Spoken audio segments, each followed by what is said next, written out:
have a passion, hobby, or expertise and want to share it with the world, why not do a podcast?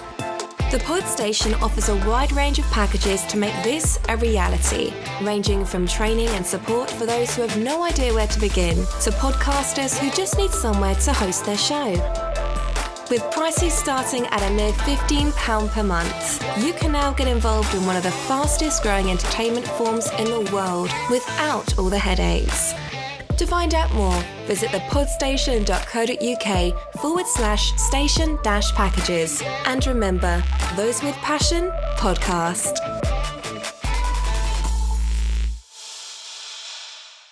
You're listening to the Business Spotlight, exclusively on the Pod Station.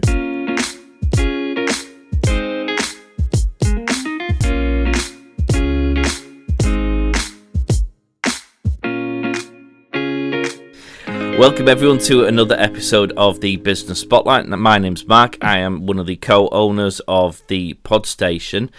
Just to briefly cover what it is that we do with the Business Spotlight, we set it up to hopefully give businesses a chance to promote themselves and showcase their expertise to a wider audience. If you do fancy actually being on the show, if you want to email the Business Spotlight at thepodstation.co.uk, or get in touch with us on any of our social media platforms. We're on Instagram, LinkedIn, Twitter, and Facebook. Nearly forgot Facebook there.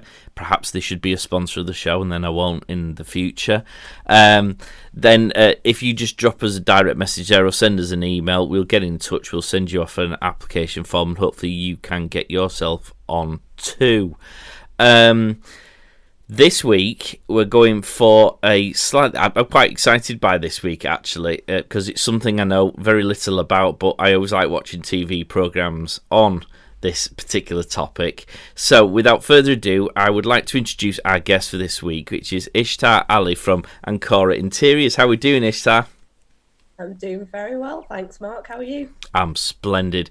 We're talking at this moment in time with the glorious weather outside, so it's red hot inside, but we do both have floral outfits on, which at least brings the summer in, I feel.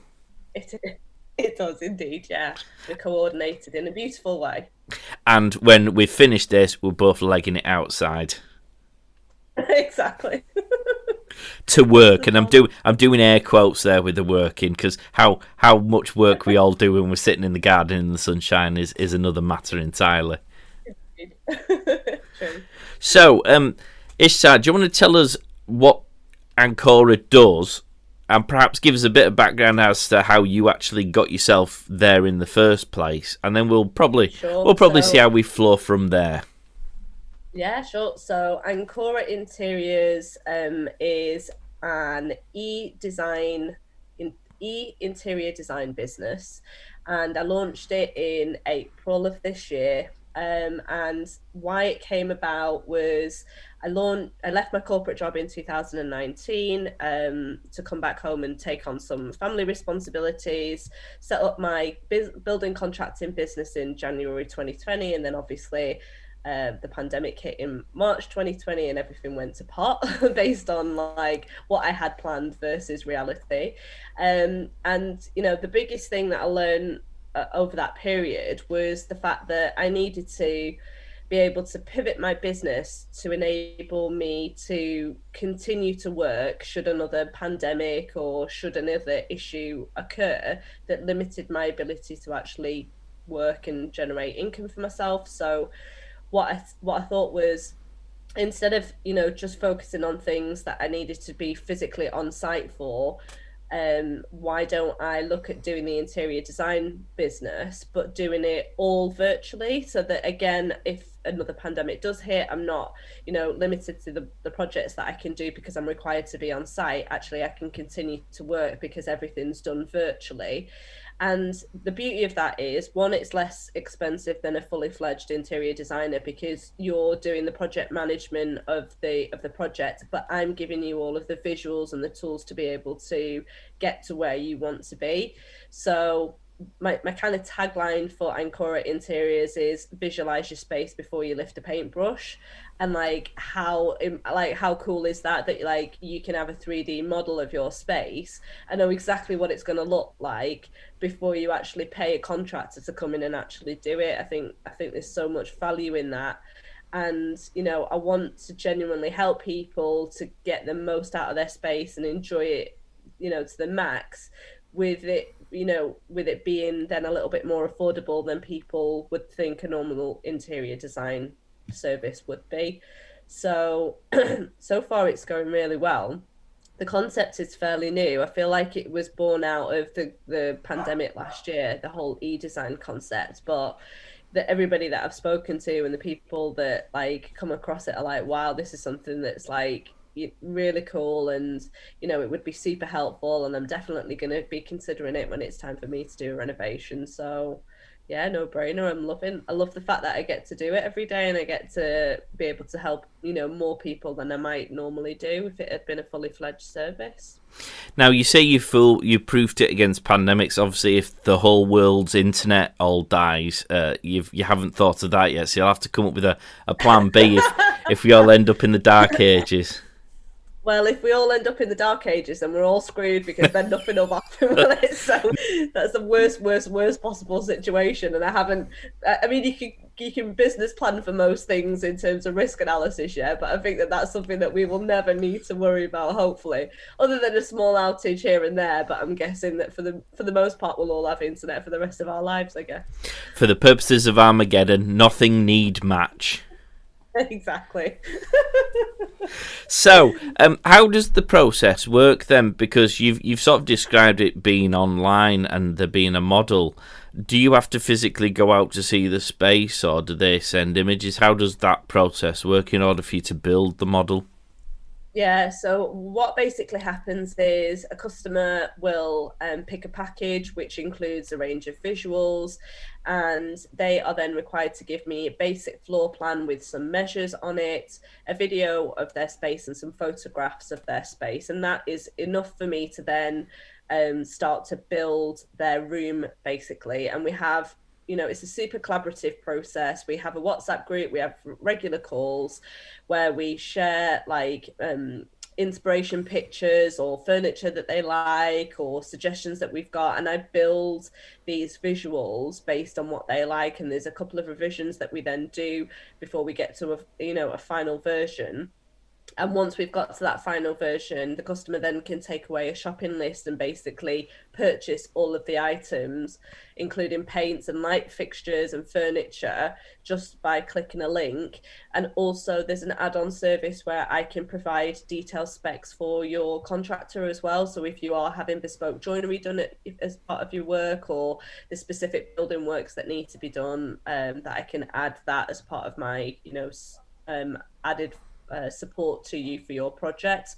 So you basically get, at the end of this process, having had that consultation over that 2-week or 3-week period, all of the tools, and have full confidence knowing that this is what your room's going to be like and all of your furniture is going to fit in it. Because so many people have such oversized furniture, or think that two things are going to match and they're going to be this certain style, but in the end it turns out to be like super eclectic style. And to be fair, a lot of houses are eclectic. No house is like generally just like a Scandi look or a boho look or whatever. Like people generally like to put a little bit of this and a little bit of that in it, and it all gets messed up. So, which is fine. My house, I was just about to ask you, how do you feel when you go around to visit your friends' houses?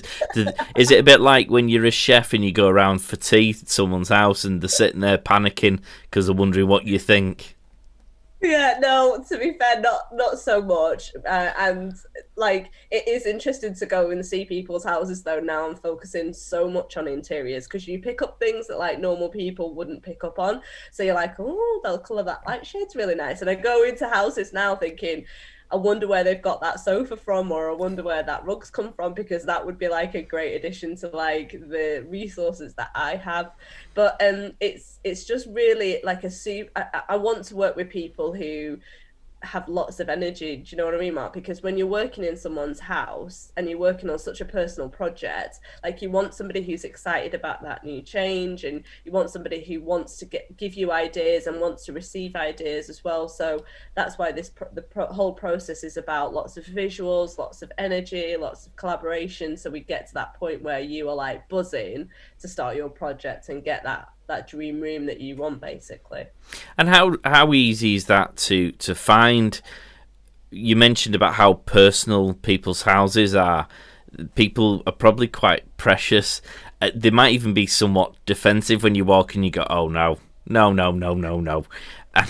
and you're giving them, presumably they've come to you for new designs because they already accept it might need a new lick of paint or a slightly different coloured sofa. So I suppose you're halfway there through that process. But do you come across people who are super conservative? I know I do with what I quite often find you kind of just want to push them that little bit further. It's like, just come out your comfort zone just a touch and it'll look amazing. But no, they want to stick with that shade of grey because that's them.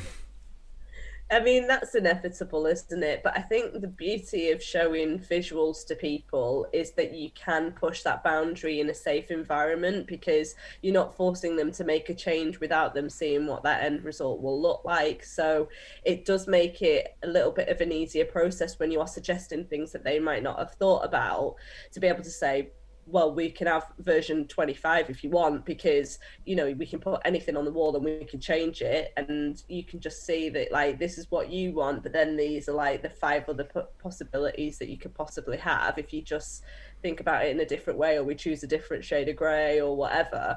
And generally people are super willing to experiment, because it is safe and you're not having to spend massive amount of money to experiment on a wall, basically, before you do it. It's heartbreaking. There's a program on BBC at the minute which does something very similar. They do the VR version of that. And I'm always left bitterly disappointed when they choose the boring option. I remember one time the architect had sort of flipped the house around. So you had the living room on the top and the bedrooms on the bottom, and it's created this stunning atrium, and it was just one of those houses where everywhere was an adventure all the time, just because it felt so different. And they were like, no, it's just it needs to be practical. It's like, it is practical, but it's also exceedingly cool. Stop being boring. I suppose people have that ingrained, inbuilt default of what things should be. And do you find you have to fight against that slightly, or when they see your visuals, do they tend to open themselves up? So I think that we're in a really interesting time, because we've all been stuck in our houses for the last 12 to 16 months, right? And what we thought would have looked nice 12 or 16 months ago probably is a very different view now, because everybody's sick of the sight of their 4 walls, or feels like they've just spent so much time at home, and everybody's now permanently working from home in many cases, so they feel like they need to make some significant changes at home. So I feel like in general people have had time to stop and think, what is the purpose of my home? What do I need to change? How do I make it feel like it can be the best possible version of what it can be? And therefore are probably a little bit more willing to make the changes that they might not have made previously, to be honest. And the customers that I've had so far have been very much willing to consider things that they hadn't thought about, because the visuals are so powerful. And so the amount of people that say, actually, I didn't think that could be possible, but that looks really cool. And I'm one of these people that likes a lot of like natural woods and lots of texture on walls, because I hate just having like flat, boring, plastered walls. So I'm trying to get people to be a little bit more engaging, like, did you know that if you do a bit of this, it could look like this? And we're like, wow. So yeah, I feel like people are much more open to suggestions than probably they would have been before, because they've just spent so much more time at home. So I think that makes a massive difference now. Now, you and I have trodden a very similar path, where we used to strut around in power suits doing boring stuff, and have now found ourselves in a more creative environment. You mentioned the corporate world element of it. If we could just dig back into that just to touch, just to explain what that was. And I guess the follow-up question would be, how did you reach what you're doing now? And I don't mean as in you decided to set up a business and what have you. What inspired you to move into that completely different world? Yeah, so I was an HR director in my previous life. It was a job that obviously required lots of people focus and, innovation, and there was to a certain extent creativity required, which translates into what I'm doing now.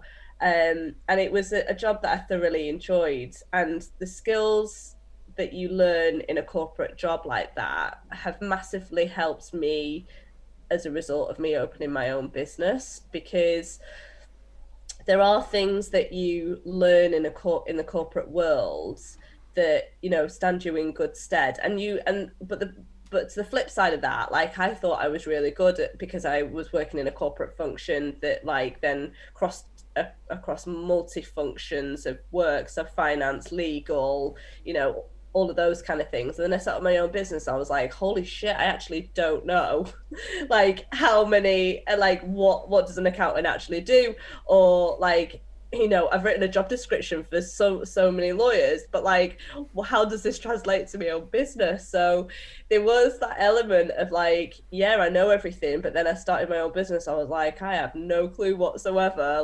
how this is supposed to work. So that was a bit of a transition, and I didn't realize, to be honest, that I loved the creative part until I actually had to do creative parts. So when I set up my building contracting business in 2020, I did it because I'd always loved to do property renovation projects. And I didn't want to, I was living in Dubai for the last 11 years, and I came back to the UK, and I didn't have time because of my personal circumstances to retrain on UK law. So I was like, okay, what am I going to do in the meantime? Or what can I do that I think I would enjoy? And I was like, property stuff. So I was like, okay, maybe I can go and do some property renovations and work for people. So and I already had a group of people that I worked with. So I went into that, really loved it, started my diploma in interior design at the same time. So I was doing the interior design and the building contracting at the same time. I was offering it as part of a free service to my customers. And then it's just gradually morphed into what it is today, just based on business circumstances and based on economic pandemic circumstances, that today, now, the majority of my work is creative and helping people, have that beautiful space at home in a way that I can directly help them, as opposed to me working with builders who will go and deliver that service. I'm delivering the service directly. And, I love working with people, and I love the fact that I can create a space for somebody at home to feel really happy, because I understand the importance of having that kind of cocoon when, everything else that's going on outside, you come in and you just feel calm, or you feel peace, or you feel happiness, whatever that space at home needs to feel. I feel like that is such a rewarding thing that you can do for somebody, to be able to help them create that space when they might not feel that they're able to do that, I guess. So yeah, massive transition in some instances between the HR and the interiors, but at the same time, that's what gives me a USP in my work, because I am very much people oriented and very much about lots of communication. And in the industry that I'm working in, particularly for the building contracting, you don't often get builders who just like to talk to you about what's going on in your project and are willing to come back to you in a timely manner, whereas I'm all about we need a daily update. We need to make sure our customers are happy before we sign off a job. We need to make sure that we're building relationships. So my customers from the building side, we're mates now. And we go for coffee or whatever. And that's the kind of way that my HR building relationships has kind of transitioned then into the interior stuff, I think. Did you always have an interest in interior designs? Was that the exciting bit when you were doing your property developments? Would the HR corporate you a few years ago be utterly astonished at the now interior design you sitting here, or was there always that interior design you sitting inside that little HR person going, let me out, let me out? To be honest, I think she would have been astonished at the fact that this is what I'm doing today, because my I've not always been like super creatively inclined, but I think that's because I've been so career focused and HR focused for my entire life. And you know, when you're in the rat race, it's all about just doing what you're doing, right? Like when you get an opportunity to stop and think, actually, what is it that I want to do? What is it that I enjoy? And you try new things. I'm all about like pushing your boundaries and trying new stuff, yeah, because I'm a bit crazy. I'll do something random every year to just see if I'm like, if I can do it, and if I can push a boundary and pull myself out of the comfort zone. And then look back and be like, yeah, I did it. So like jumping out of planes would be like a normal thing, even though I'm scared of heights, petrified of heights. But I've done it. I think we all are at 12,000 feet. Yeah, the adrenaline rush was mega. But like, people would have thought, okay, you've done HR, now you're doing a building contracting company and you don't know anything about building. And I was like, it's fine, I'll learn it as I go along. Like, I've got a team of experts that know what they're doing. My job is to make sure that I create a positive work environment for our customers and our team. So it didn't faze me or scare me to think, I can't do it, I'll just try it. So it doesn't, going back to what we were talking about, I think it would have been, it's a big shock for my former self to know that I'm doing this today. But to a certain extent, I've always had that crazy part about me that I'll just throw myself in and see if it works. And if it doesn't, I'll just throw myself into something else. Did you find, now, I mentioned at the outset that we've walked a similar path. I don't know about you. I mean, I was always into the design and the creative stuff, and I always sort of kept my hand in it. I did loads of it when I was younger, and I kept my hand in it over the years. But did you find that trying to think creatively was slightly hampered by the more direct, to the point mentality that you do have to tend to have with that more corporate approach to things? As when you're in HR, it's like, A, what's the problem? B, how do I solve the problem? And C, how do I get from A to B? And it's kind of like bang, bang, bang, and move on to the next problem. So you're problem solving as quickly as you can. Whereas to be creative, you do need to sort of stop and sometimes just let things flow. And perhaps you have to allow that bit to be a bit more creative, and that's less planned because something might come from that. And I found that quite a hard mindset to break into to begin with. I'm much better at it now, i.e. I go off all over the place now, but to begin with, that was quite a hard thing to break out of.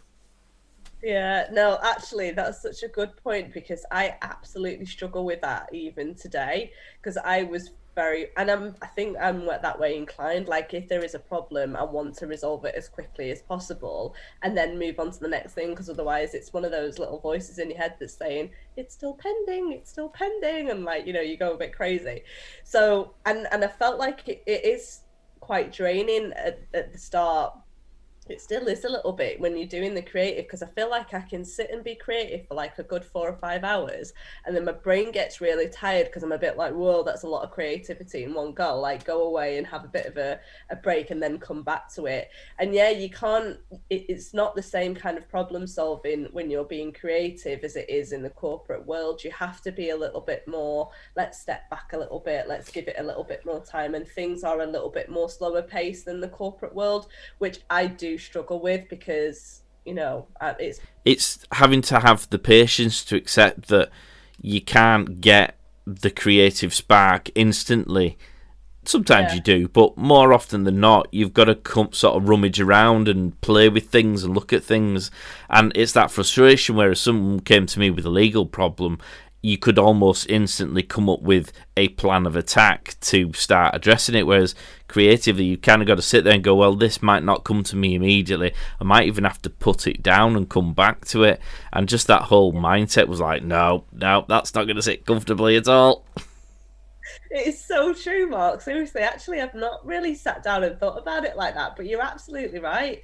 Like, I do find it a bit of a struggle when I'm thinking, I've got this project to do. Why can I not deliver it the way that I need to deliver it? And you're absolutely right. It's because you need to be in that mindset. You need to be in that headspace to be able to be like, okay, I'm doing this kind of project. I need to do it that way, and I need to have this kind of inspiration to be able to do it, or I need to be in that kind of mood to be able to do it. It's so different from corporate world. It's crazy. Yeah. You mentioned about your contracting business. Talk us through that a little bit, about your building background, how you got into that. How does that obviously lend itself? Well, there seems to be a natural transition into the interior design stuff, but what kind of projects do you work on? So I've done a couple of my own property renovation projects over the last few years, and had a group of builders who I'd worked with and that I trusted. And so when I set up the building contracting business, it was a bit of a no-brainer that I would then take that, but just make it into a corporate model, and have the structure and the processes and the communication all aligned. It turned out to be, despite the pandemic situation, it turned out to be much better than I had expected, simply because there's not many women doing what I'm doing in the contracting business, because we focus on residential renovation. So whether it be your bathroom, your kitchen, your living room, redesign, whatever it might be, we can do the whole works. But also 95% of my customers are women, and women tend to have a better relationship with women. There is that kind of mistrust of the builder industry, where you don't know if somebody is a cowboy or not. And when somebody's coming to do a quote, it's the simple things like, I get my guys to take their shoes off before we enter a house so that it's respectful of the space, that we check if people are still I send meeting invites out when we've got an appointment booked for the customer. Like, who the hell does that when you're doing a building contract? And it just doesn't happen.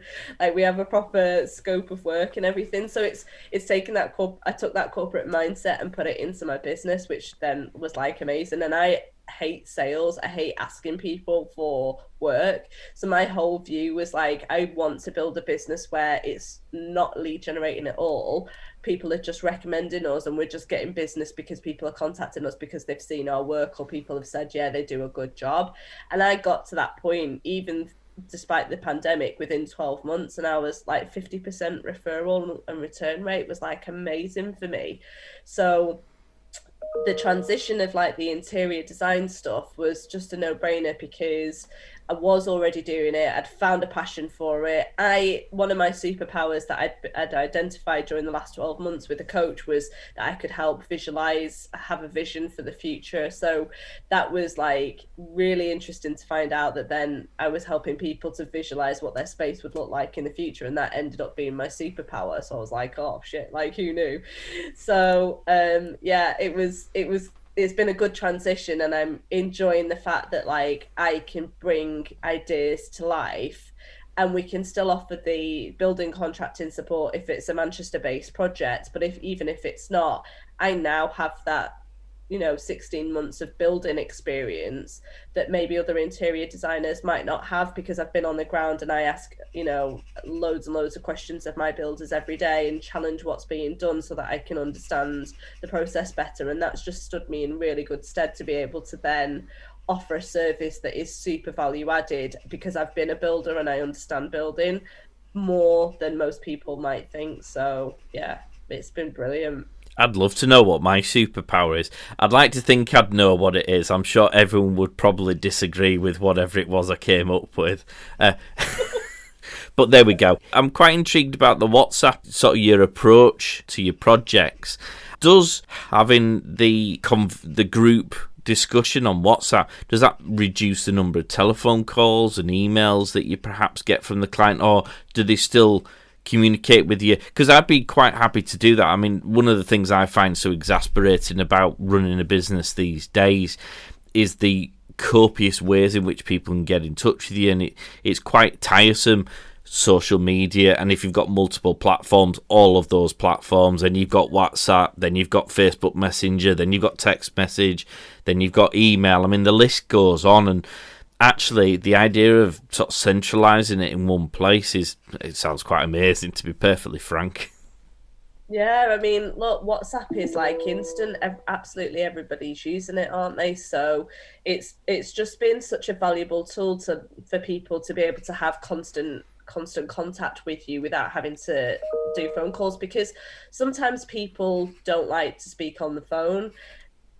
It's just the way that people are. I think we've just become a society where if we can send a message, it's much more convenient, it's instant, like you can get a response, you can see when people have read it. Just to stop you there, I completely forgot about telephone calls. I mean, that shows where the world... Perhaps it says more about me as well. I am one of those people who just hate telephones, but yeah. I hate telephone calls too. add phone to the list of communication options that we were discussing.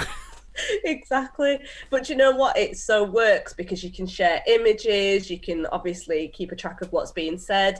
For the building contracting side, I would have my project manager, me and the customers on the same thing. So like if I'm not on site every day, I know what's gone on because there's been communication and there's been updates, and we can track through it. Obviously when there's big crucial delivery or decisions, that goes into an email because I need to audit trail that properly. But other than that, just for general communication, even for the design projects that I'm doing, it's just so convenient to be like, I'm in the shop, here's a picture of what I've chosen, like what do you reckon? It's just instant.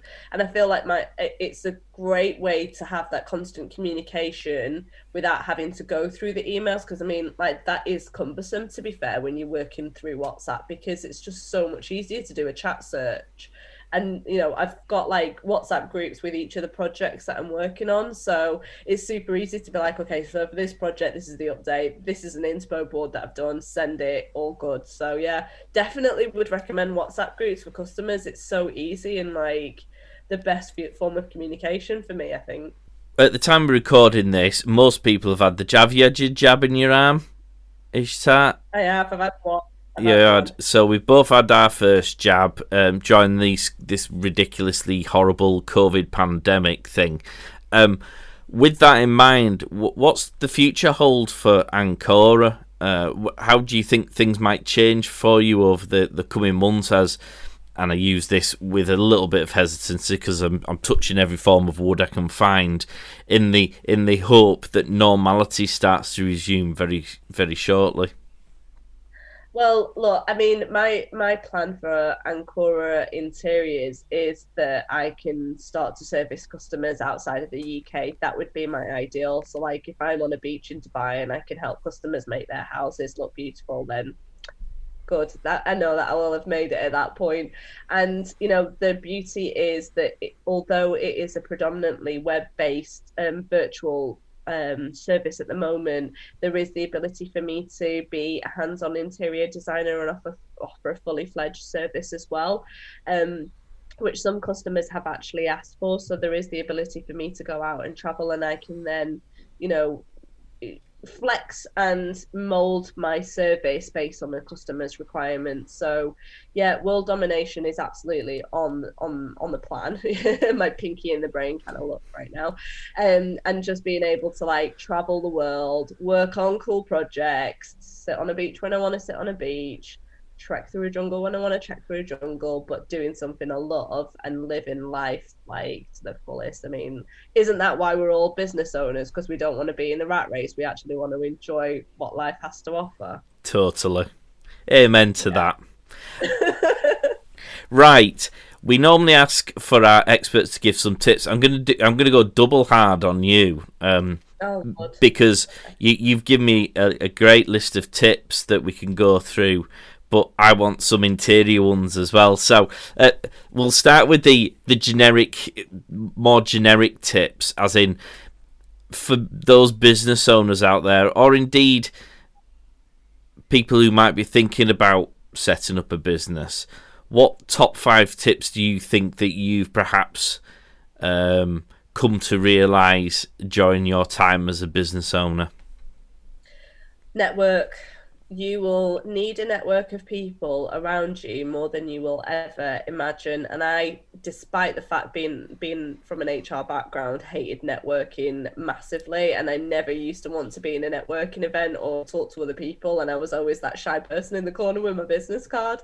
But like, you realize the importance of having to network when you are a small business. One, because you need that peer group support, but two, because it's a very lonely process of like branching out on your own. So you will absolutely feel amazing if you've got a good group of other small businesses around you that you can share information and advice and just share how you're feeling and know that you're not alone in that process.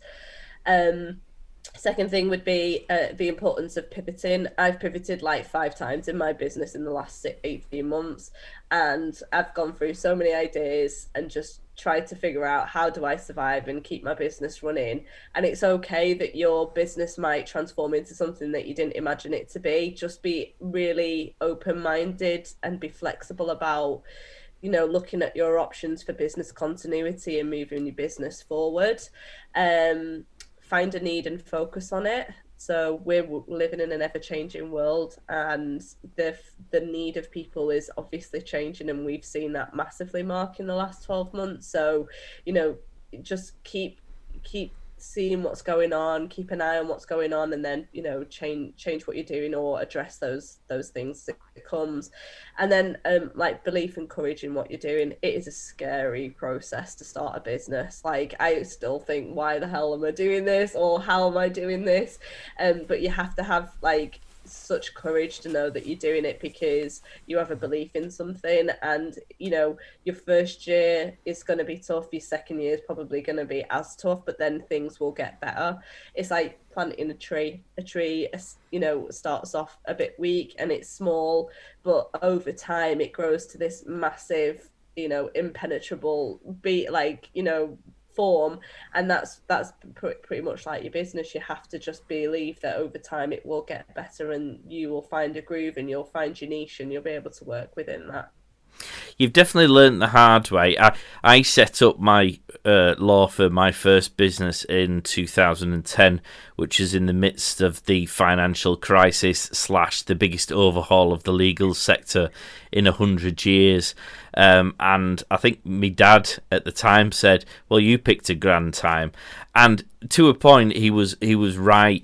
But actually, prior to that, when I first started in the industry, sort of my mentor always said you learn more from the tough cases, because when things are going wrong or you need to fix things because they're complicated, what you actually find is if you can deal with them, the easy bits are even easier. And I guess you've done that very same thing, where if you can create and build a business and adapt a business in a worldwide pandemic where every opportunity to generate business is shut off from you by communicating with them through a computer screen, then when the world goes back to we can hug and lick lampposts and what have you, it should be dead easy, because, you know, if you can deal with the crisis situation, then a normal situation will feel very manageable. Absolutely, yeah. And like, you know, business continuity and having all your eggs in one basket is something that I think it's one of those things that you don't really think about too much when you're setting up a business, because you're so excited about the fact that you're going to be your own boss. But actually, these are things that, like, I'm sure all of us have like so been focused on, like, as a result of what's been going on. So yeah, I mean, it can only go from strength to strength once we are able to do the things that we were supposed to do before. But at the same time, there are things about this pandemic that have changed us for the better, I think. And, you know, offering this service online, I wouldn't probably have never considered doing that before pandemic, but now it's opened up more doors than I could have imagined. So not all bad things lead to other bad things. Some bad things lead to good things. And so it's always important to like remain positive through it. The network thing was quite an interesting one as well. I didn't realise when I went to set up a business for the first time how few people in all the different worlds I didn't know. You know lots of people within your small little bubble of your own little world, but when you suddenly realise you need an accountant, and you might need a painter and decorator to do the office, and you might need, and the list goes on. You might need someone to build your website or design your logo, and you've got no idea of anyone who, and you're suddenly flailing around trying to find someone who knows someone who might be reliable, and when they quote a price, you've got absolutely no idea whether that's a reasonable price or not. There's no trust. That's quite a frightening prospect, and just building up those networks is massively important. My contact book 12 years on is there are people in there who I probably haven't seen for 8-9 years, but if I needed their service, I'd be quite happy just picking up the phone and going, "Hi mate, how you doing? Would you be able to help me out with this?" Yeah, no, that is so true. Like, and even when I started my business in January, I'd done a little bit of networking, but not to the extent that the pandemic forced me to do. And I can't believe the vast amount of people that I know now who run such diverse businesses, as you said, Mark, and who are all in the same boat as you are, and who all have the same challenges, and who are just looking sometimes to have a touch base with someone because they're having a difficult day, or because they need a recommendation for somebody that you might know. I mean, it's legitimately crazy that you can actually meet such amazing people just if you open your mind and think actually networking isn't this big scary thing that like people are just, self-absorbed, or they want to, toot their own trumpet or whatever. There are genuinely really nice people, and I think I've met most of them during this pandemic, and I've become, it's so weird that you can have an online networking group and then build solid relationships and friendships with people. Like, I cannot believe I'm friends with some of the people that I've only ever met online, to the extent that I talk to them every other week or every week, and now they're like, I see them more than I see my normal friends. It's really strange, but it is such a valuable like group of people that you can have around you, because there is nobody like other people going through what you're going through that can help you, move forward, basically. And thankfully we have Zoom, because otherwise you'd have I've watched that catfish on telly and find out a 12-year-old kid's just toying with me emotions. Exactly. That would not be good. Okay, so those are incredibly brilliant tips for business owners. What about from an interior design perspective? So, aside from the fact you're probably just about to describe my living room, what are the key do's or don'ts if you are thinking about or currently in the midst of redecorating your house? And perhaps what is one of the key things you might be able to give to someone who would love to do something to make their house feel a bit more special but perhaps can't afford it, I guess? Yeah. So you would be surprised at how many places there are online to find like cheaper alternatives for products. So the first thing I would say is, get a style in mind that resonates with you. So for example, if you do want to have a minimalist Scandi look, do as much research as possible to understand what does that look involve, right? What are the colors that you need to have in your space? What type of furniture? What type of materials? What type of lighting? And the Pinterest boards and the Instagram boards like posts are such great sources of inspiration for that kind of stuff. And it does take time to then look around online, but Google search is the best invention ever, let's be honest, because you can absolutely find anything for whatever price point you want. It might come from China and take 5 weeks to get to you, but it will probably be cheaper than what you can find locally. So just be open-minded about like not just going to your regular point of shopping space that you normally go to. Do Google searches, try and find different stuff. And you will definitely find cheaper alternatives for the things that you want within the style that you are trying to achieve. The second thing is people constantly buy furniture that is oversized. God, don't do it, because you will regret it for the rest of your life. Please, please, please take the opportunity to like measure your space properly, and even take dimensions of a floor plan into your furniture store or whatever, and tell them, will this work within my space? And they will not be expecting you to do it, but trust me, it's so important that you do it, so that you don't have a massive great sofa that you can't maneuver around in your house, because that's definitely something that happens. Color, people are really like need to think about like how important color is in a space, and like how it can improve your mood. So don't be scared to experiment with color. It doesn't need to be on absolutely every wall, but like color in accessories, colors on a feature wall, colors in a print on a sofa or a cushion. It just brightens up a room, and it gives a bit of your personality into it.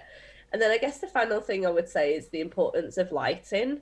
Don't just think that it's like something that shouldn't be considered. The impact of wall lighting is massive on a space. The impact of like indirect lighting through the use of lamps is really important as well. Depending on whether you're a north facing room or a south facing room, and how much light you want to actually, is it a cozy dark space that you want to create? Is it a bright space that you want to create? And there's so many alternatives and options for lighting now that it can make or break a room if you choose the wrong lighting. So don't just stick to your track lighting, for example. I have got track lighting in my house. I'm in the middle of changing that, but like yeah, you there are so many alternatives, and there's so many stylish alternatives that are super reasonably priced. Go out and have a look at like what options there are, and have a look at how it's being styled in other, properties online, and just go for it.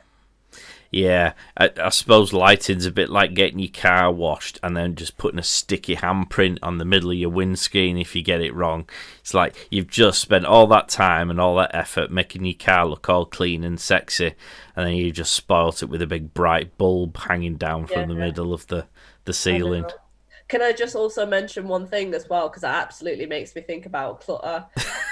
Everybody has so much clutter in their house, me included, and I'm trying to get into the process of like decluttering in a massive way, because it doesn't help anybody's interiors to have a load of stuff everywhere. So if you get an opportunity, now we're in spring clean, decluttering your house can instantly make it feel much bigger and make it look much nicer than when you've got lots of trinkets everywhere. So, well, scientifically, it's actually proven to cause stress as well as clutter. We did some tests and looked into this, some research on this for the staff for their desks. So the staff's desks were always kept minimal, so they didn't have anything they didn't need on there. We even got rid of the landline telephones. So we had a VoIP system on the mobile, so you didn't have a big telephone on there, because when there's clutter, your eyes are attracted to the items, and because it can't focus on one item, it dots around constantly looking at all of the stuff, which obviously stimulates your brain and causes stress. So if you want to properly relax, getting rid of clutter is a way of enabling your brain to relax. Even when you think you're relaxing, you probably aren't. Interesting fact. That is so true. And also having loads of plants around you is super important. I would encourage everybody to have like 2 or 3 plants in there per room, because it just gives you this kind of calming feeling. There's something about plants and the fact that it's natural and stuff like, I mean, like within a 1 meter radius of my desk right now, I've got 6 plants. It's a little bit of a jungle, but I love it because it just gives me this kind of like tropical, not in Manchester vibes, which we're all striving for, basically. And they're all social distance if they're a metre away. Yeah, exactly. Right, Ishtar, if people want to get in touch with you, have a chat, have a consultation, or they just want to check you out on the old socials, how can they get in touch? So on Instagram and Facebook, you can get me at Ancora Interiors, or the website is www.ancorainteriors.com. I'm on LinkedIn under Ishtar Ali, or just send me an email on hello@ancorainteriors.com. Or if you like WhatsApp, because we've been talking about WhatsApp, you can give me a call on my mobile, and all of that information is online too. Fantastic. Plenty of ways to get in touch. Or you can ring, or we've got ring. Yeah. Letter. You can send a letter, I suppose. Does anyone use letters anymore? I don't think so. I always get quite excited when I get letters in the post that don't look like it's a bill or a bank statement. It's like, Does that even happen anymore? I know, very occasionally. Like a birthday, maybe. Yeah. Well, Ishtar, that's been a fascinating chat. Thoroughly enjoyed it. As I said from the outset, if you want to get your business on, business spotlight at thepodstation.co.uk, or get online and direct messages through social. If you've enjoyed the show, if you could share it, that'd be cool, because more people who hear it, the better. Give us a review on whichever platform you use to listen to it. And that's about it, really. So, Ishtar, thank you very much. Thank you, Mark. Thanks for having me. Thanks for listening, guys, and we'll catch you next time. Bye now. If you'd like to submit your business to be on the show, simply email spotlight@thepodstation.co.uk or message us on social media at The Podstation on Facebook, Instagram, LinkedIn and Twitter. Check out all our shows exclusively on thepodstation.co.uk.